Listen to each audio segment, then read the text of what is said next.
إنك أنت العليم الحكيم ولا حول ولا قوة إلا بالله العلي العظيم إلهنا أنت مقصودنا ورضاك مطلوبنا أعطنا محبتك ومعرفتك وصلى الله على سيدنا محمد وعلى آله وصحبه وسلم والحمد لله رب العالمين.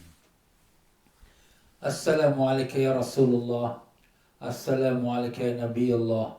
Assalamualaikum ya Habibullah. Madad ya Rasulullah. Assalamualaikum ya Sayyidi Syekh Abdul Qadir Jilani. Assalamualaikum ya Sultan Aulia. Assalamualaikum ya Sultan Arifin. Madad ya Sayyidi Syekh Abdul Qadir Jilani. Muslimin dan muslimat rahimakumullah. Assalamualaikum warahmatullahi wabarakatuh.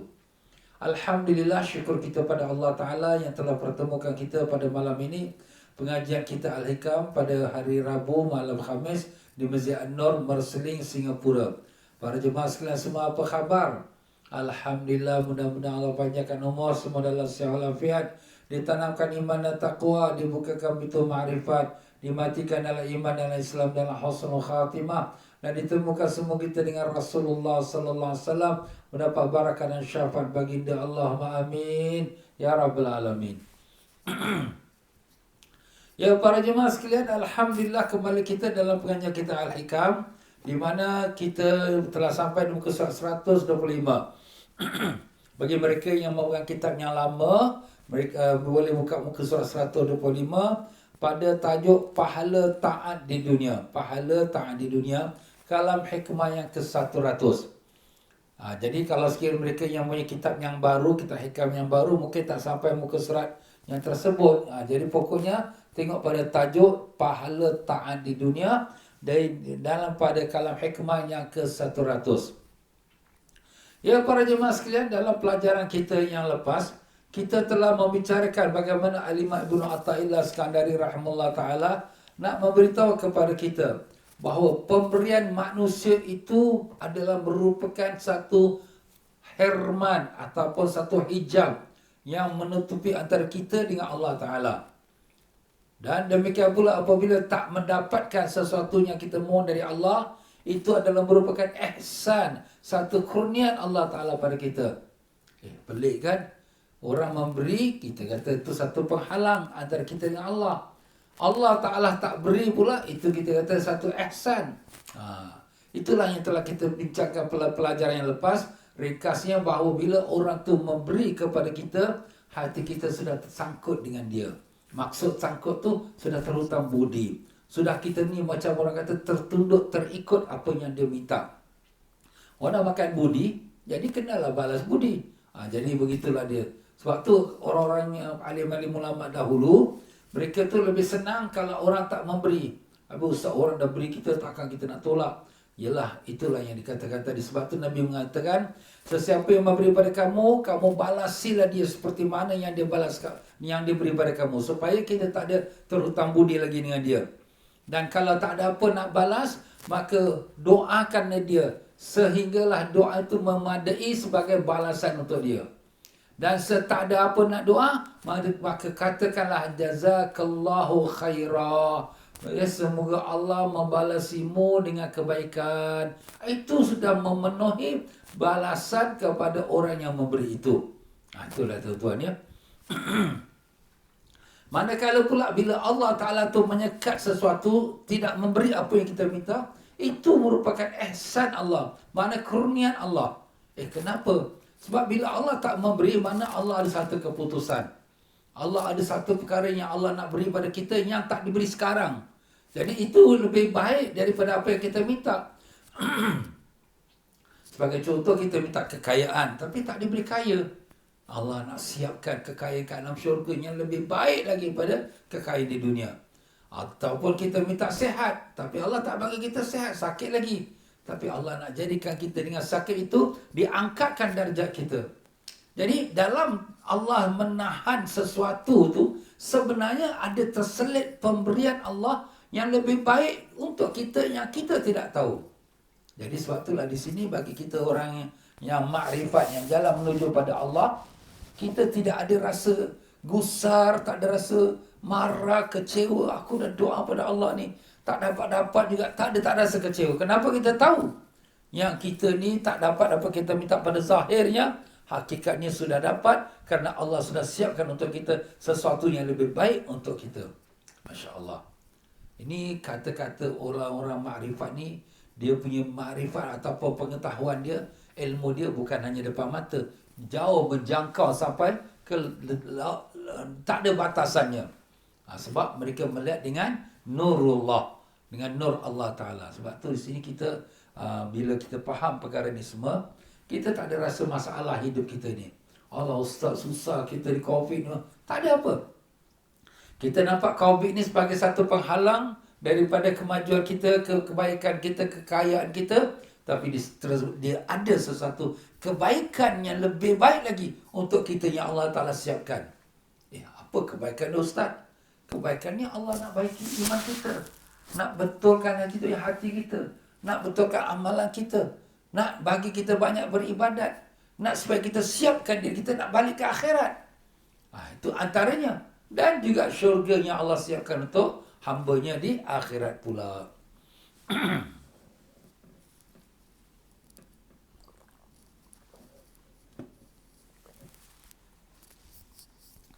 Nah, masuk kita pada malam ini di muka surat yang tersebut 125 dalam tajuk pahala taat di dunia. Semoga Allah Ta'ala merahmati imam kita Al-Imam Ibn Atha'illah Iskandari, ditinggikan darjatnya, dilimpahkan rahmat pada rohnya, dan juga kepada Ustaz Salim Bahrasi, tuan penterjemah kitab ini, supaya Allah tinggikan darjatnya dan melimpahkan rahmat pada rohnya.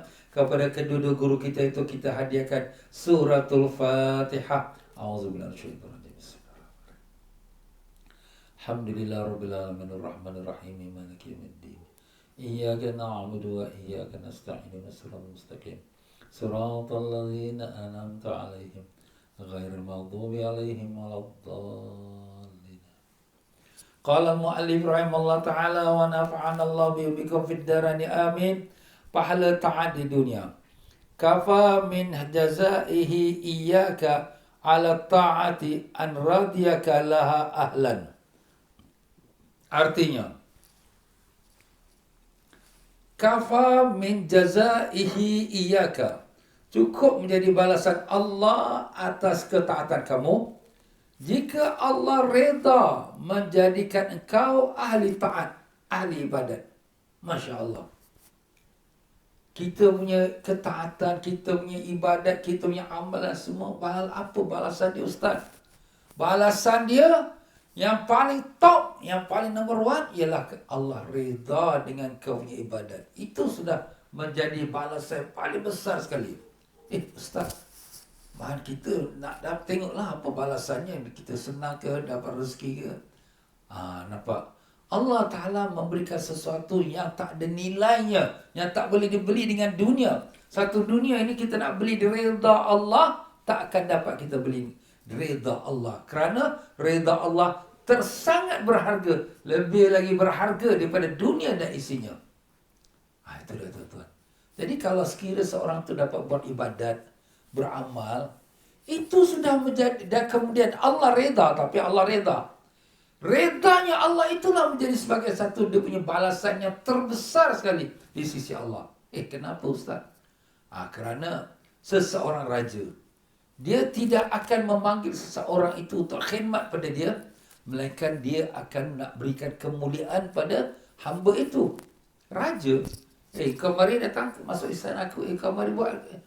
Apabila dia memilih kita daripada begitu banyak hamba-hamba dia, atau begitu banyak dia punya hamba rakyat dia, tapi dia pilih kita untuk nak khidmat dalam istana dia, maknanya dia nak muliakan kita. Begitulah juga Allah Ta'ala. Apabila begini banyaknya hamba-hamba Allah yang ada di muka bumi, tapi dipilih kita pula untuk buat ibadat, taat pada dia, baca Quran, salat tahajud, kita beramal, bersedekah.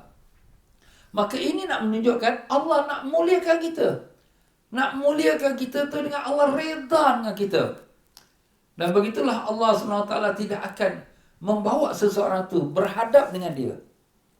Berhadap dengan dia tu melainkan tu di dalam menghadap kepada Allah, seperti dalam salat, dalam ibadat. Allah tak ajak dia, tak bawa dia menghadap pada Allah, Melainkan kerana Allah nak beri dia sesuatu yang lebih besar lagi. Dan apakah sesuatu itu? Iaitu reda Allah. Allah reda dengan dia. Sebab itulah di sini kita bagi orang ahli ibadat ni, kita jangan fikirkan, oh, dia orang untung kaya, dia orang banyak rezeki dia.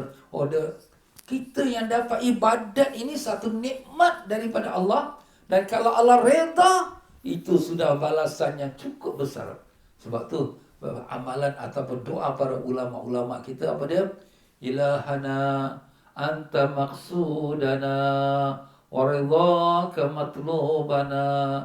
Ya Tuhan kami, Engkaulah yang kami maksudkan dan keredaanmu lah yang kami tuntut. A'tina mahabbataka wa ma'rifatak. Kurniakanlah kepada kami kasih sayangmu dan kurniakanlah pada kami ma'rifatmu. Amin ya rabbal alamin. Itulah kita punya tujuan, yang kita tuju ialah reda Allah SWT. Ya, itulah dia Allah Ta'ala firmankan di dalam ayatnya. A'udzubillahi minasyaitonirrajim. Walaula fadlullahi 'alaikum wa rahmatuhu ma zaka minkum min ahadin abada. Ayat yang 21 surah An-Nur.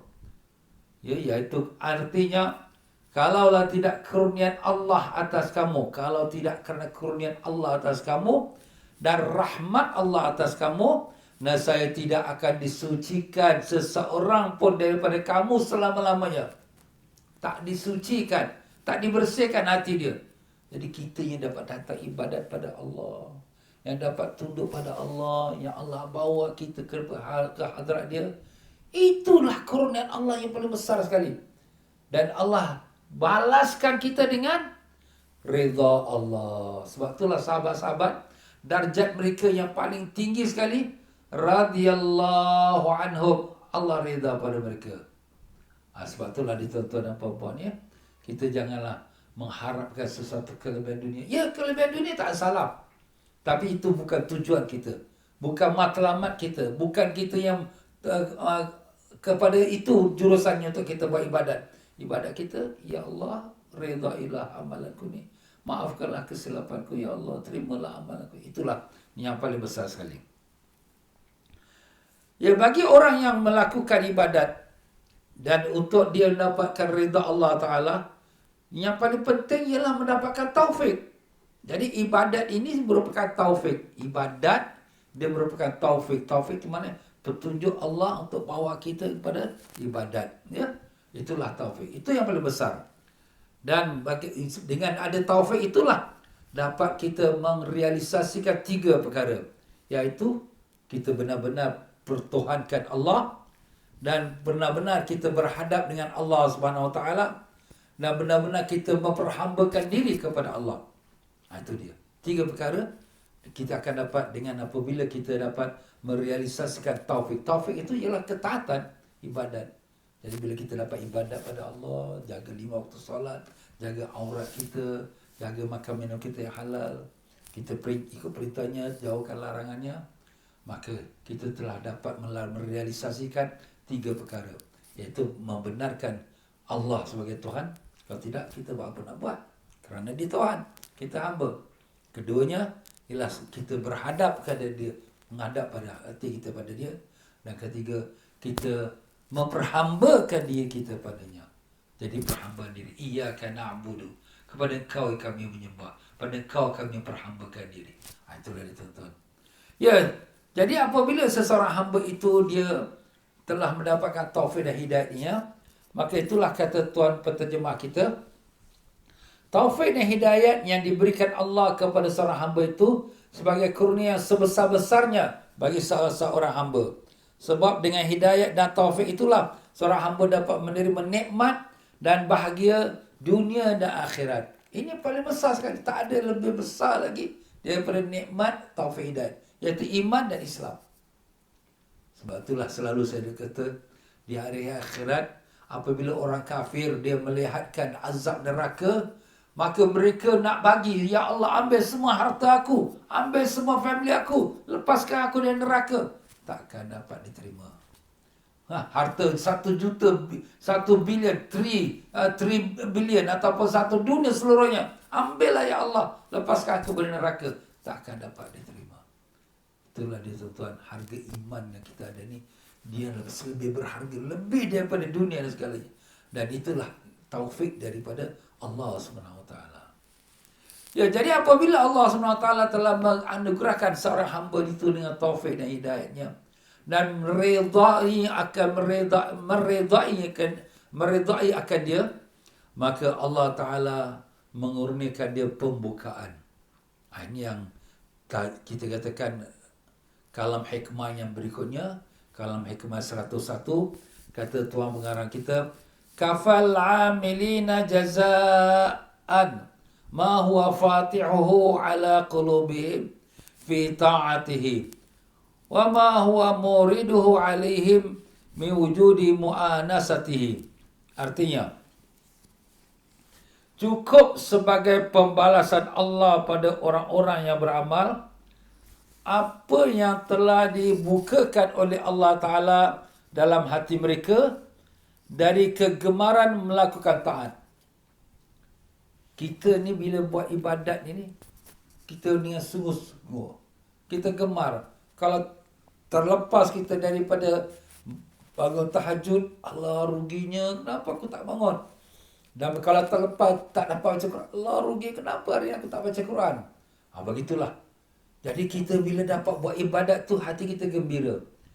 Gembira tu sebenarnya adalah merupakan sebagai balasan Allah, pembukaan Allah kepada hambanya, di mana hamba yang Allah redha dengan ketaatan dia, Allah gembirakan dia, Allah buka hati dia untuk dia buat lagi ibadat, tambah ibadat. Jadi bila kita buat ibadat ni, tandanya kita ini dibukakan oleh Allah. Allah memberi balasan atas kerana dia redha pada kita. Jadi kalau orang yang tak ada harta, tak ada kekayaan, tak ada kemewahan, hidup sederhana, tapi dapat ibadat, itulah sebesar-besarnya ganjaran dari Allah kepada hamba dia. Jangan kita jealous. Orang tu ustaz dia pas tinggi, orang tu ustaz dia gaji tinggi, orang tu rumahnya banglo, orang tu kereta yang besar, orang tu yang begini gitu gini. Jangan jealous. Jangan iri hati. Kerana itu bukan tanda kurniaan Allah yang besar pada dia. Belum. Memang kurniaan Allah, rezeki pada Allah. Tapi belum yang besar. Kerana itu Allah bagi pada orang yang tak Islam, yang kafir pun Allah bagi. Makan minum mewah, itu pada haiwan-haiwan pun Allah bagi juga. Orang yang tak beriman pun Allah bagi. Yang tak pernah mandi junub pun Allah bagi juga. Tapi iman, dapat kita beramal saleh, ini Allah tak bagi pada semua orang, melainkan orang yang Allah Ta'ala telah bukakan bagi dia akan pintu redanya, dan Allah bagikan dia hidayat, dan Allah kurniakan kasih sayang Allah pada dia, dan Allah berikan dia kegemaran untuk dia melakukan taat pada Allah. Itulah sebesar-besar nikmat. Masya Allah. Itu tuan-tuan dan puan-puan. Tapi orang tak nampak. Orang nampak dia ni asyik semayang, dia yang belajar tak ada lulus tinggi, dia kerja pun gaji tak besar. Kita hanya ukur daripada ukuran zahir. Tapi kita lupa Allah Ta'ala tak pandang pada zahir. Satu masa dalam selepas pada perang Badar, ya, ada satu sahabat tu, dia dapat harta rampasan perang. Harta rampasan perang. Daripada harta rampasan perang tu, dia jual beli, dia untung. Dapat 300 dirham untung. Dia pun jumpa, ya Rasulullah, hari ini aku beruntung, aku jual beli daripada harta rampasan perang tu, aku dapat 300 dirham.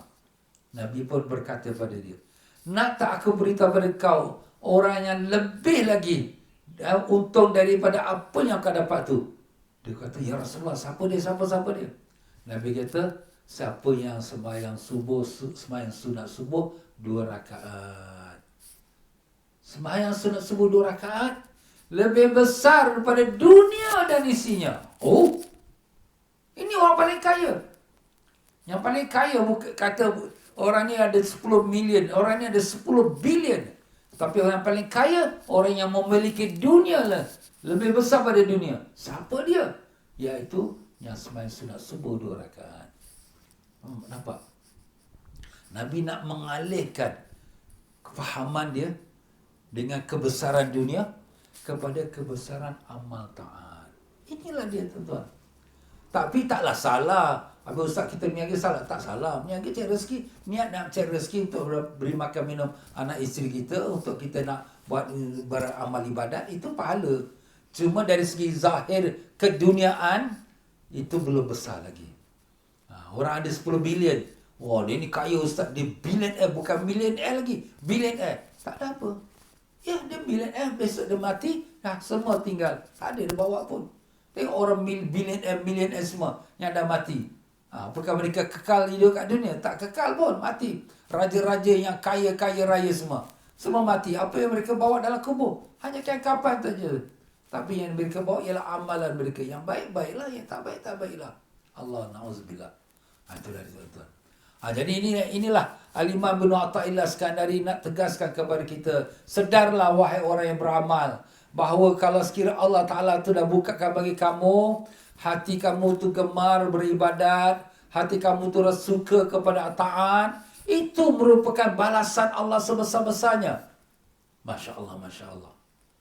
Sebab itulah berkata setengah daripada orang-orang arifin, orang-orang ma'rifat, kata mereka, tidak ada suatu nikmat di dunia yang menyamai, menyerupai nikmat syurga, kecuali nikmat yang dirasakan oleh ahli zikir dalam perasaan hati mereka daripada kelazatan berzikir di tengah malam. Nikmat syurga. Kita dah dengar dah. Wah, nikmat syurga hebat. Air sungai mengalir. Kemudian kebun-kebun buah-buahan yang begitu berumah-rumah mahligai. Istana-istana. Besok setiap seorang tu bukan duduk dalam rumah macam rumah kita, rumah sekarang ni, rumah flat tak ada. Istana-istana. Thamma ra'aita na'ima wa mulkan kabira. Di sana kamu akan lihat nikmat yang sangat banyak dan kerajaan yang besar-besar. Siapa jadi raja? Setiap satu kerajaan satu orang. Masya Allah. Tapi habis Ustaz kita kat dunia tak dapat macam tu. Bahkan di dunia mendapatkan nikmat yang seperti mana dalam syurga, iaitu nikmat apa? Apabila seorang tu dapat rasa semayang dia, khusyuk dia, lazat dia, manis dia dalam ibadat dia tu, maka itulah sudah dapat syurga bagi dia. Seperti mana syurga ke akhirat? Nikmat. Itulah sebabnya kalau orang yang tahu ibadat punya harga ni, nikmatnya lebih daripada nikmat semua nikmat yang ada dalam dunia. Nah, sebab itulah berkata lagi para alim ulama, tidak seseorang pun mendapatkan nikmat syurga di dunia melainkan orang yang mendapatkan ma'rifatullah. Makna di sini orang yang di dunia. Dalam dunia ada satu syurga yang di mana siapa yang masuknya dia tak akan rindu lagi syurga ke akhirat. Dan dunia ada satu syurga yang kalau dia masuk dia tak akan rindu lagi kan syurga ke akhirat. Maka apa dia tu? Iaitulah ma'rifatullah. Mengenal Allah. Lazat bila salat Allah Akbar. Rasa di hati dengan Allah Ta'ala. Manis dia zikir astagfirullah, astagfirullah. Rasa sedap dia berzikir. Sebut nama Allah tu sangat sedap dan lazat. Dia punya lazat nikmat tu tak dapat digambarkan. Lebih daripada orang yang menikmati. Gambarkan orang nikmat makan sedap, rumah cantik, bidadari. Nikmat Ustaz. Ini lagi nikmat lagi. Sebab itulah di sini dalam firman Allah Ta'ala, waliman khafa maqama rabbih wa jannatan, bagi orang yang takut kebesaran Tuhannya, dua syurga. Dua syurga. Pertama, syurga dunia, dan kedua, syurga akhirat. Apa syurga dunia? Syurga dunia ialah dia mendapatkan ma'rifatullah. Sebab tu kata Syekh Junaid Al-Baghdadi, kalau orang tahu apa yang kita dapat daripada ma'rifatullah, kita punya pengalaman, kita punya kenikmatan dengan ma'rifatullah, nescaya orang akan dengki dengan kita. Orang akan jealous dan orang akan iri hati nak merampas daripada kita. Kalau orang tahu. Macam kita lah. Orang tahu, oh dia ni kaya. Oh, aku nak curi harta dia. Aku nak rampas dia punya harta dia. Macam itulah. Tapi orang tak tahu. Kenapa orang tak tahu? Sebab orang tak nampak. Sebab benda ni benda dalam hati. Kerohanian. Orang tak nampak. Orang nampak benda duit yang mata kasar kita nampak. Itulah orang nampak. Itulah dia tuan-tuan dan puan. Jadi kalau siapa yang masuk dalam syurga Allah di dunia, maka dia tak rasa lagi syurga akhirat tu satu kepentingan. Syurga Allah kat dunia apa tu Ustaz? Iaitulah ma'rifatullah. Ada pun dunia sekarang yang ada kita sekarang ini, yang kita nampak cantik lah bangunannya, keretanya, jalan raya, wah. Berapa sampai bila? Kita mati tinggal. Kita tak mati, dunia akan kiamat pun binasa. Tak ada yang kekal. Iaitu Allah kata, kullu man 'alaiha fan, setiap atas muka bumi ini akan hancur binasa. Wa yabqa wajhu rabbika dzul jalali wal ikram, dan yang kekal hanya zat Tuhanmu yang mempunyai keagungan lagi kemuliaan. Allahu akbar.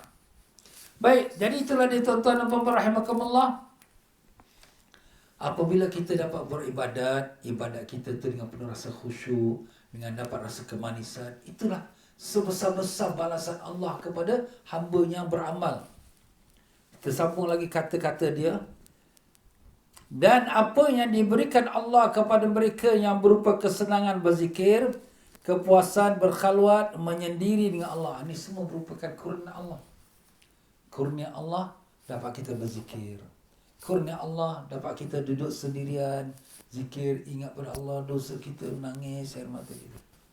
Sebab tu kalau orang yang dapat nangis dalam ibadat dia rasa macam tak mau nak stop. Kalau dalam sujud dia nangis. Nangis kerana mengenangkan dosa dia. Nangis kerana rasa asyik dia dengan Allah Ta'ala. Rasa tak nak berhenti, tak mau angkat kepala dia dah. Begitu juga orang baca Quran. Walaupun dia tak tahu bahasa Arab, tapi dia dapat rasakan kerohanian Quran. Meresap dalam jiwa dia, kerana air mata dia mengalir. Walaupun dia tak faham apa isi kata Quran tu. Kenapa? Sebab roh yang Quran tu masuk dalam jiwa dia. Kita hari ni, kita tak ada roh. Baca Quran kat hujung lidah saja, maaflah. Sebab tu tak rasalah hati kita. Rasa macam malas pula nak baca. Sebab, maaf kata, jiwa Quran tu tak masuk dalam kita. Kenapa? Sebab jiwa kita tu tertutup, tak dibukakan dengan Al-Quran. Itulah dia tuan-tuan dan puan-puan rahimakumullah. Ya Allah, ya Tuhan kami cemburu ya Allah dengan apa yang kami dengarkan tadi. Kami tahu kami bukanlah orang yang layak untuk dapatkan balasan-balasan daripada kerohanian yang terbuka hati, untuk dapatkan kemanisan dan kelazatan dalam amal. Tetapi kami mohon padamu ya Allah, dengan berkatnya Rasulullah sallallahu alaihi wasallam yang kau kasihi, bukakanlah mata hati kami untuk mendapatkan rasa kelazatan dalam amal dan taat padamu. Pimpinlah kami untuk menjadi hamba yang kau ridha ya Allah. Bantulah kami ya Allah, kurniakanlah kami dapat kemanisan dalam berzikir padamu, dalam sujud padamu. Mudahkanlah, ringankanlah tulang belalang kami untuk dapat kami bangun tahajud setiap malam, untuk kami membuat amal-amal yang saleh ya Allah, semata-mata mencari keridhaan-Mu, bukan kerana untuk sesuatu yang lain ya Rahman. Allahumma ya Allah, terimalah doa kami dengan berkat syafaat Nabi sallallahu alaihi wasallam. Amin ya rabbal alamin. Ya, di muka surat sebelahnya pula, di muka surat 126, berkata Sidi Syekh Ibnu Athaillah Iskandari rahimahullah ta'ala, kalam hikmah yang 102, man abadahu li syai'in yarjuhu minhu aw liyadfa'a bi ta'ati urudal uquba anhu fama qama bi haqqi awsafihi. Artinya, siapa yang menyembah kepada Allah kerana mengharap sesuatu atau untuk menolak bahaya siksa atas dirinya, maka belum menunaikan hak kewajipannya terhadap sifat-sifat Allah. Artinya apa? Jadi kita buat ibadat kalaulah sekiranya mengharapkan sesuatu, mengharapkan syurga, mengharapkan balasan dunia, ataupun untuk kita nak melepaskan diri kita daripada sesuatu siksa, siksa api neraka, siksa kecelakaan di dunia. Kalau itulah yang kamu lakukan ibadat kamu belum memenuhi lagi akan hak kewajipan kamu kepada Allah. Allah Rabbul Jalal, yang mempunyai sifat yang agung. Allah yang perkasa. Allah Tuhan Al-Khaliq yang mencipta. Allah yang menjadikan langit dan bumi segalanya. Itulah Tuhan kamu, tapi kamu tak pandang kepada kebesaran sifat-sifat dia. Kamu hanya fikirkan diri kamu nakkan syurga atau takut neraka. Jadi kamu belum memenuhi lagi sebagai seorang hamba yang menunaikan kewajipannya kepada Tuhannya. Itulah kita tuan-tuan ya. Allah, itulah kelemahan kita. Sebab itulah dalam perkara ini Rasulullah SAW pernah bersabda, laulan naru ma sajada lillahi wa sajidan. Atau kama qala alaihi salatu wassalam. Kalau tidak kerana neraka, tak ada satu orang pun sujud pada Allah. Ini sebagai siapa? Bagi orang yang sujud ataupun solat ataupun ibadat pada Allah kerana takutkan neraka atau kerana kena syurga. Tapi manusia terbagi pada tiga bang. Ada yang buat ibadat tu kerana takutkan neraka dan kerana nakkan syurga. Ada yang buat ibadat tu kerana mereka merasakan kasih sayang kepada Allah Ta'ala dan rindu kepada Allah Ta'ala. Ini orang yang sedang jalan dan menuju pada Allah. Dan ada yang melakukan ibadat pada Allah Ta'ala itu kerana mereka sudah tenggelam dalam kebesaran Allah Ta'ala. Ini orang-orang yang sudah makrifat kepada Allah. Bagi kita ni manusia biasa ni, orang awam ni, Allah, ini dosa, jangan-jangan, ini pahala besar ni, ini kita buat. Itulah kita. Habis ustaz salah ke kita macam ni? Dari segi dosa pahala tak salah. Takkanlah kita nak buat ibadat, nak syurga itu bersalah. Tapi daripada segi pandangan orang-orang makrifat, itu tak beres lagi. Itu masih belum lagi sempurna menghambakan diri pada Allah. Kenapa? Sebab dia ada tujuan sesuatu. Tak, bukan kerana Allah. Kerana nak ke syurga. Memang nak sembahyang. Aku sembahyang kerana Allah ni. Tapi pasal apa? Kerana nak syurga. Pasal nak kami bidadari. Kenapa kau sembahyang? Aku buat kerana Allah. Kenapa? Sebab aku takut nanti tak buat, nanti dosa. Masuk neraka. Nampak? Jadi belum bersih lagi. Walaupun kita kata itu tidaklah salah, taklah berdosa. Tapi belum lagi bersih dia punya ibadat kerana Allah. Maka dengan sebab itulah Tuhan pengarang kita mendatangkan kata-kata ini. Maka orang yang seperti ini belum lagi menunaikan kewajipan perhambaan dirinya kepada Allah Azza wa Jalla. Belum lagi. Allah Ta'ala telah menurunkan wahyu kepada Nabi Allah Daud AS. Arti wahyu itu, sesungguhnya orang yang sangat aku kasih kepadanya ialah yang beribadat bukan kerana upah pemberian, tetapi semata-mata kerana aku berhak untuk disembah. Itulah dia. Kenapa kita sembah pada Allah? Karena dia Tuhan. Maka dia berhak disembah. Itulah kita sembah dia. Bukan pasal nakkan sesuatu daripada dia, nak dapat syurga, dapat takutkan neraka. Tidak. Dalam kitab Zabur ada tersebut, dan siapakah yang lebih kejam dari orang yang menyembahku kerana syurga atau kerana neraka? Apakah andaikan aku tidak membuat syurga dan tidak membuat neraka, tidak berhak aku untuk disembah? Nampak? Lagi drastik lagi Allah Ta'ala cakap direct to the point. Kalau tak ada syurga, tak ada neraka, kamu tak sembah aku ke? Ustaz, dia Tuhan. Kita sembah dia kerana dia Tuhan. Itulah dia. Bukan pasal syurga, bukan pasal neraka. Bersabda Nabi SAW, jangan berlaku sebagai seorang hamba yang busuk, yang jahat. Jangan kamu jadi seperti hamba yang jahat. Jika takut, lalu dia kerja. Ini hamba yang jahat. Dia takut dengan bos. Bos tengok, kerja. Nampak? Dan jangan berbuat sebagai hamba yang buruh, yang jahat. Jika tidak dibayar, tak bekerja. Ini tak okey suruh buat kerja ni apa ni? Tak ada gaji apa, tak ada tambah allowance ke, tak ada overtime ke. Sudahlah, leceh. Nampak? Ini apa nak sembahyang tahajud ni? Ni dapat pahala apa ni? Kini baca Quran dapat pahala. Alah, tak ada. Sudahlah, malas lah. Nampak? Jadi jangan kamu jadi seperti pekerja yang jahat. Ini makna jahat. Tak bagus, busuk. Dia buat bukan kerana lillahi ta'ala.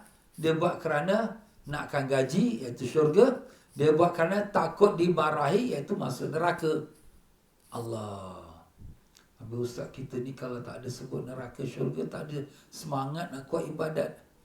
Bagi orang permulaan tak apa. Itu memang adatlah kebiasaan permulaan. Anak-anak kita pun kita didik, kau tak sembahyang, neraka nanti tahu. Ingat. Tak apa, itu permulaan. untuk membangkitkan semangat dia. Tapi bila sudah dapat primary one, dah masuk secondary, takkan macam primary one lagi. Kita punya iman kita mesti ada perubahan. Perubahan tu hati kita bukan aku takut neraka, bukan pasal aku nakkan syurga, tapi aku menyembah Allah sebab dialah Tuhan yang berhak disembah. Allah. Itu tuan-tuan ya. Sebab sebenarnya pemberian Allah kepada hamba itu sudah lebih dari yang diharapkan, iaitu hidupnya, nafasnya, panca inderanya dan kesihatannya dan lain-lain. Nikmat Allah bagi kita ni banyak sangat. Kalau nak hitung satu-satu tak terhitung. Wa in ta'uddu ni'matallahi la tusuha. Kalau kamu nak hitung nikmat Allah satu-satu tak terhitung. Banyak sangat. Nikmat mata saja. Kalau satu biji mata ni ditimbang dengan seluruh ibadat kita 500 tahun, lagi berat sebiji mata yang selalu kita dengarkan dalam hadis kisah Bani Israel. Itu baru sebiji mata. Nafas kita keluar masuk. Tubuh badan kita yang sihat, yang telinga kita mendengar, lidah kita yang berbicara, makan minum kita, semua Allah bagi komplit dah, lebih pada cukup. Apakah kita punya balasan? Syukur pada Allah, syukur. Terima kasih ya Allah. Bukan pasal kita nakkan syurga atau takut neraka, tapi kita nak terima kasih pada Allah. Sebab tu Allah mengatakan wa qalilun min ibadiyasy syakur. Sedikit sekali pada hamba-Ku yang bersyukur. Sikit. Tak cukup tu, tak cukup. Dia semua dah minta. Tapi bila nak buat ibadat, alah, nanti, sekejap lah. Nantilah besok lah. Wah, itulah kita. Maaf tuan-tuan. Jadi kita jangan jadi hamba yang kufur nikmat. Abu Hazim berkata, saya malu menyembah Allah kerana pahala. Seperti buruh yang busuk, yang jahat. Jika tidak dibayar, tidak bekerja. Atau menyembah Allah kerana takut siksa. Seperti budak yang curang. Jika tidak takut seksa, tidak bekerja. Jadi, malu aku sembah Allah kerana takutkan neraka. Kalau tak ada neraka, tak sembah. Kalau ada neraka, tak sembah. Tetapi aku menyembah Allah kerana cinta kepadanya Allah. Itulah mahabbatullah. Itulah darjatnya tinggi. Kita sembah pada Allah kerana Allah bagi kita segala-galanya. Allah dah bagi kita segala-galanya. Kenapa kita tak cinta pada Allah? Orang yang bagi kita rezeki tiap hari, kita terima kasih kita pada dia. Ini kan Allah bagi kita daripada sebelum kita lahir ke dunia. Allah dah siapkan seluruh anggota kita dalam perut ibu kita. Dan dibagikan semua keperluan kita selepas kita dilahirkan. Allah, ya Allah, terima kasih ya Allah. Nikmat Engkau pada kami tersangat banyak ya Allah. Tak mampu kami membalasnya ya Allah. Maafkanlah kami kerana kami tidak bersyukur padamu dengan arti syukur sebenarnya. Maafkanlah kami ya Allah, kami tak pernah beribadat padamu dengan arti ibadatnya sebenarnya. Maafkanlah kami ya Allah, kami tak menyempurnakan ketaatan kepadamu yang selayaknya yang kau ditaati ya Allah. Maafkanlah kami ya Allah, bukakanlah mata hati kami untuk cinta padamu dengan arti kata sebenarnya ya Rahman. Dengan berkat Nabi Rasulullah SAW. Amin ya Rabbal Alamin. Sufyan Ats-Tsauri rahimahullah ta'ala minta nasihat daripada Rabi'atul Adawiyah. Rabi'atul Adawiyah perempuan wali Allah. Dan Sufyan Ats-Tsauri ini seorang ulama besar di kota Mekah. Dia minta nasihat kepada Rabi'ah. Apa dia kata? Maka berkatalah Rabi'ah, engkau seorang yang baik andaikan engkau tidak cinta pada dunia Allah. Kau ni baik. Sekiranya kau tidak cinta pada dunia. Jadi selagi kau ada cinta pada dunia, belum lagi termasuk orang yang baik. Nak lepaskan hati kita cinta pada dunia macam mana Ustaz? Sebab itulah tadi kita gambarkan. Letakkanlah dunia di tangan kita. Keluarkan. Hati kita hanya Allah saja. Pertama, banyakkan zikrullah. Jaga ibadat. Jaga taat kita pada Allah. Amal-amal soleh, jangan kita ringan-ringankan. Buat sungguh-sungguh. Kita besarkan dia. Solat tahajud, jagakan dia. Baca Quran setiap hari mesti baca. Zikir, selawat mesti baca.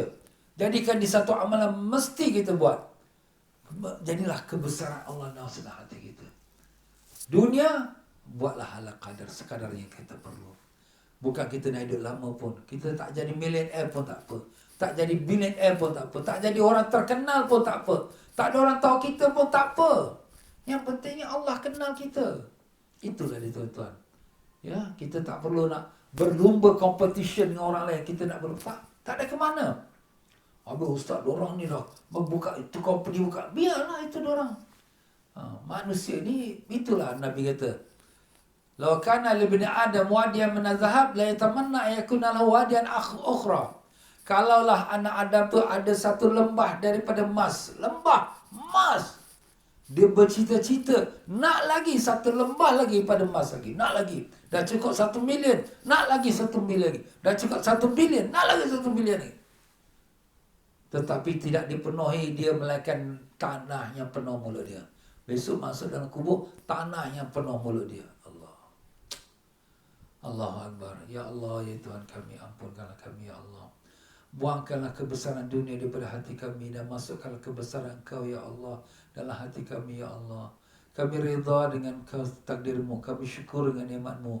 Kurniakanlah kami kesabaran dalam menghadapi ujian-Mu, ya Allah. Ya Allah, kurniakanlah kami dan segala umat manusia kesabaran menghadapi ujian COVID ini, ya Allah. Kami tahu penyakit COVID ini adalah merupakan daripada takdir-Mu. Maka tak ada siapa yang dapat melepaskan kami darinya, melainkan Engkau saja, ya Allah. Kami serahkan diri kami padamu. Kalau Engkau nak ambil nyawa kami, kami redha, ya Allah. Terimalah doa kami. Jadikanlah kami ke anak cucu kami orang soleh dan salihah yang beriman lagi bertakwa. Rabbana atina fid dunya hasanah, fil akhirati hasanah, wa qina adzabannar. Wa sallallahu ala sayyidina Muhammad wa ala alihi wasallam. Alhamdulillah rabbil alamin. Ya tuan-tuan dan puan-puan, kita berhentilah pada kalam hikmah yang berikutnya pada tajuk ujian tauhid dalam pemberian dan penolakan Allah. Wallahu a'lam. Ya tuan-tuan dan puan-puan, pengajian kita malam ini merupakan seksi dakwah daripada Masjid An-Nur, iaitu Marsiling, Singapura. Tuan-tuan dan puan-puan bermurah hatilah berderma pada pihak masjid dengan nombor akaun yang ada di hadapan kita. Sekian saja tuan-tuan untuk malam ini, insya-Allah. Sampai kita bertemu lagi pada dalam pengajian yang akan datang. Dan saya akhiri dengan wabillahi taufiq wal hidayah. Dan sama-sama kita baca istighfar. Astaghfirullahalazim. Astaghfirullahalazim. Astaghfirullahalazim. Subhanakallahumma wa bihamdika asyhadu an la ilaha illa anta astaghfiruka wa atubu ilaik. Wabillahi taufiq wal hidayah. Wassalamualaikum warahmatullahi wabarakatuh.